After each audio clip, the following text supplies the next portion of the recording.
It's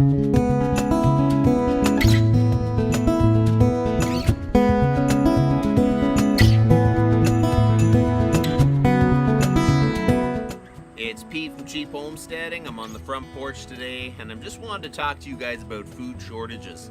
I am definitely no prepper. Prepping wasn't really on my mind. The only thing is I probably neglected to think that I need to maybe stock up just a bit. Just if something happens that, say if it's a natural disaster, like we had an ice storm here one year that pretty well knocked us out for 2 weeks. So when that happened, people weren't prepared. So I really feel, especially in a cold climate, you need to have 2 weeks supplies. I probably have that, but I really feel like I should maybe make it a month's supply. Not that you'd be eating perfectly because you wouldn't have fresh vegetables and stuff, but you would have enough food. We wanted to stock up just a little bit, but we really didn't have enough room to do it. So we're going to end up doing a little bit of a modification to the pantry. So we'll have room to put more food and stuff like that. So I'm going to show you what the pantry looks like. So here in the pantry, it is really full and we need a lot more space to store some food. So there's a lot of wasted space right here in between the door and the first shelf. So I'm going to build some shallow shelves.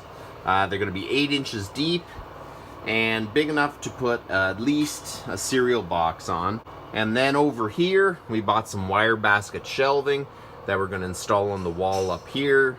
And we're going to install some shelving that hooks onto the back of the door. So between all of that, we should gain a lot of space.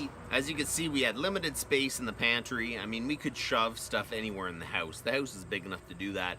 But it's kind of nice to have everything kind of neat and tidy.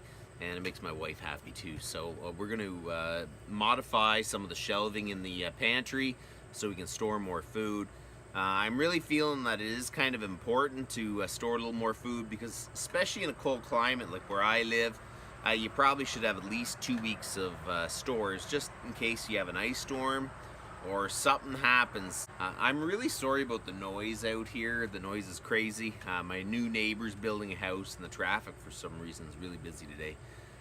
But if you have an ice storm or anything happens, you really should have 2 weeks at least.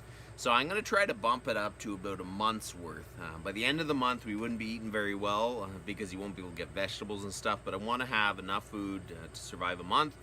I want to make sure that my generator's running properly because right now it's not running, so I ordered a carburetor for that. We need to be able to run the generator to keep the freezers cold and stuff like that. I'm really starting to think I need to do some of these things, get a little more organized about it. My prediction is we're going to have like some food shortages by the fall. I'll tell you why. A little bit of it's just history and some of it is just human nature.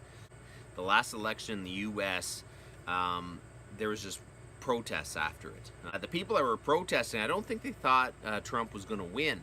So they weren't that prepared and people weren't funneling tons of money in to get them into the cities as much as they probably would have if they thought he was going to win.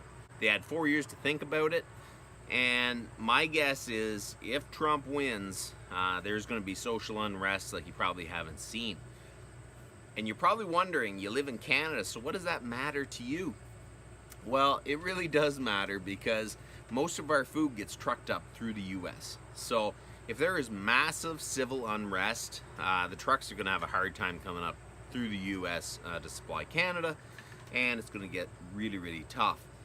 And what I'm feeling is if he wins or loses, there's going to be civil unrest. Because if he wins, there's going to be people upset that he won. And if he loses, there's going to be people upset that he lost. And that is barring any crazy stuff that's happened during that time. So I'm really feeling that it's important to stock up a little bit in the house, get ready, make sure that the generator's running. Try to get prepared for an emergency that hopefully will never happen, but I just want to make sure that I'm prepared because nothing surprises me anymore in this world. Things are just getting crazy. So that's about enough for today, and you guys have a blessed week.